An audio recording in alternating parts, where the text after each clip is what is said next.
Hello, welcome back to the channel, and an episode I'm going to call Fast Fix Friday. We're just underneath this Corsa D. We're going to show you how to do this crankshaft sensor.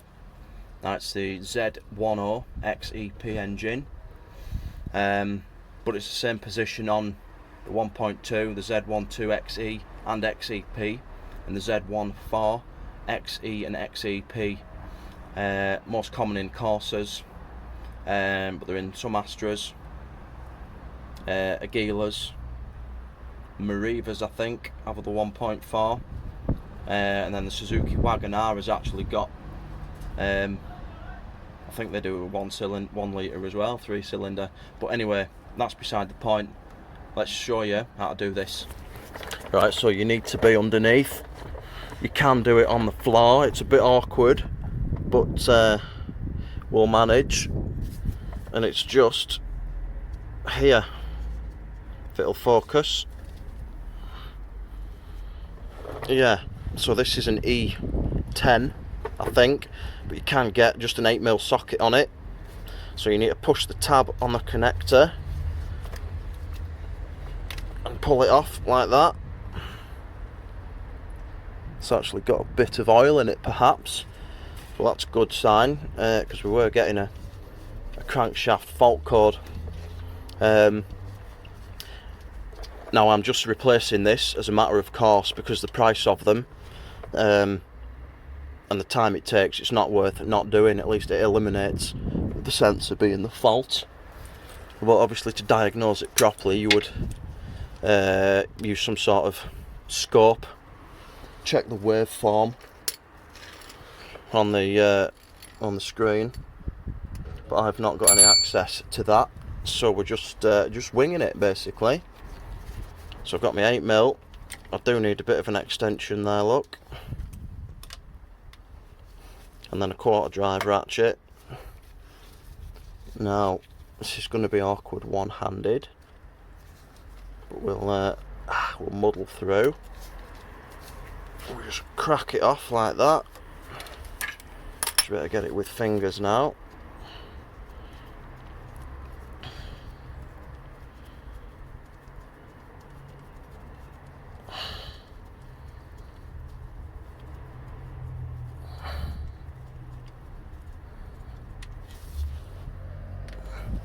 And then we just want to sort of twist it and pull it.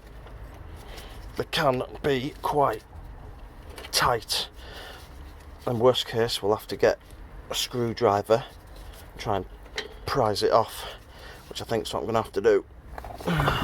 I'll be back. Right, I've got a screwdriver in hand. We just want to try and gently tease it out. We don't want to snap it in there like. I might have to come up here where the camera is.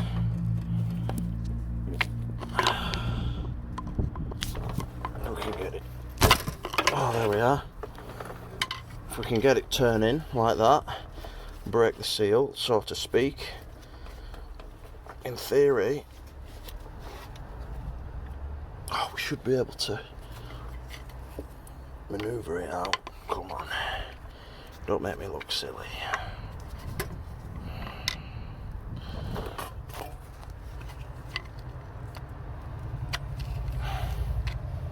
If a set of grips would help. Right, we're back with a plan B. What I've had to do, a set of adjustable pliers. I've had to unplug this O2 sensor just to get some room. And then I've got this gripped. It's awkward one-handed, but just grip it, twist and pull at the same time is what you need to do. If you just twist, you'll never get it out. If you just pull, you might break something. We don't want it stuck in there. So, come on. You can see the gap is opening up between the sensor and the block itself. So we're going in the right direction. Oh, it's making me look silly, this. Not so fast fix Friday. Come on. What if the screwdriver will fit in that gap now? Let's try it.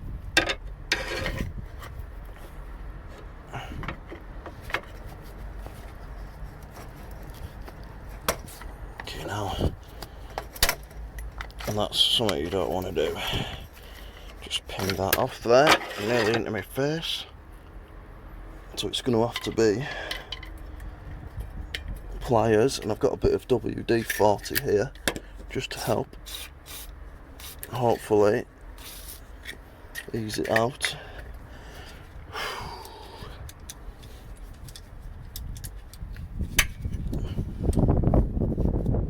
Just gripping around where the plug would connect.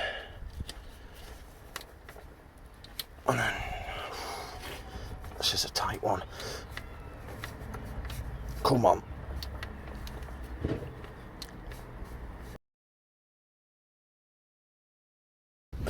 Right, I do apologise.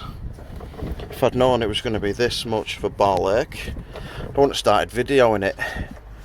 But the gap is increasing, and all I'm doing is just working it with these pliers, sort of trying to twist it and pull it at the same time. But I need two hands, so I can't hold at the camera and video it. So I'm going to work it some more, squirt some more lube down there, and hopefully it comes out.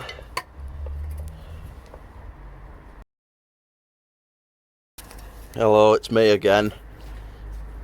If you're still watching, thank you. But I think we're at a stage now where I can do it one-handed. So just gripping and twisting, pulling it out like that.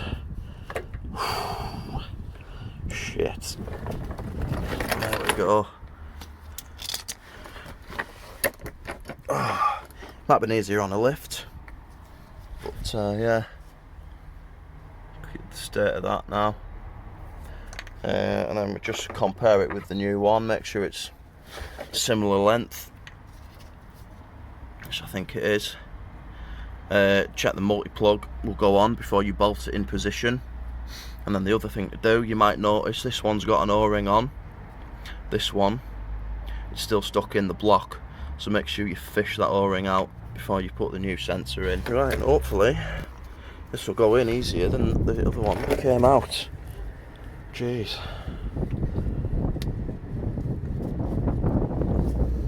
And we just want to twist and push if we can. A bit of lube might help. Because obviously there's a specific air gap that this sensor requires.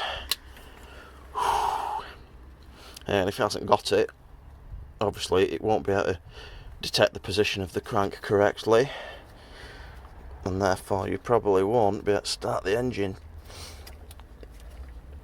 Oh my days, I might have to try winding it in with the bolt. Let's see if that works. Not going to plan at all, this, is it? But you'll get jobs like this. It's not all gravy. You do get some ball aches, and this happens to be one of them. Let's see what happens with this then.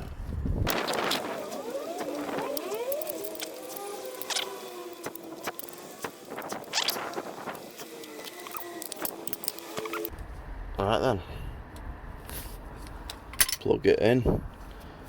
Don't forget to plug this O2 sensor back in either. Wherever it's at, right there, look. Do that. And do that one. Lovely. Whew. Job done, finally. Cheers for watching this far. See you next time on another Not So Fast Fix Friday. Bye. Like, share, subscribe, the Car Lovers channel.